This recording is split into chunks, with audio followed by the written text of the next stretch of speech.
हाय दोस्तों, मैं फैयाज। आज मैं फिर आया हूँ एक और नया वीडियो लेके, टेक्निकल वीडियो लेके अपने इस टेक्निकल चैनल में, स्मार्ट टेक्निक में। दोस्तों, सबसे पहले मैं यही कहना चाहूँगा, मेरे इस वीडियो को देखने से पहले लाइक कर दे, सब्सक्राइब कर दे, बेल आइकन बटन दबा दे, ताकि ये वीडियो आपको फ्री में नोटिफिकेशन में आ जाए और आप देखते रहो।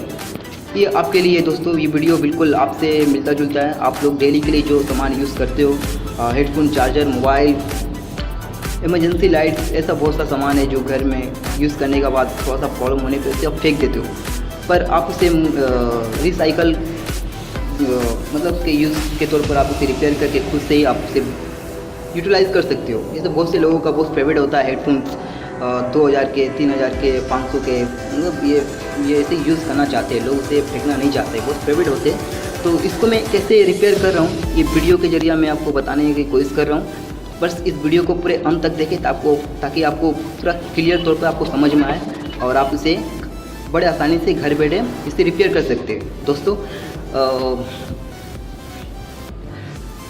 जैसे कि मैं इस हेडफोन को मैं आपको दिखा रहा हूँ। इस हेडफोन को आप चेक वगैरह कैसे करके एडिट कैसे चेक को आप बना सकते हो, ताकि ज़्यादातर ये प्रॉब्लम चेक्स में यहीं पे होता है और मैं इस वीडियो में आपको बताने की कोशिश कर रहा हूँ।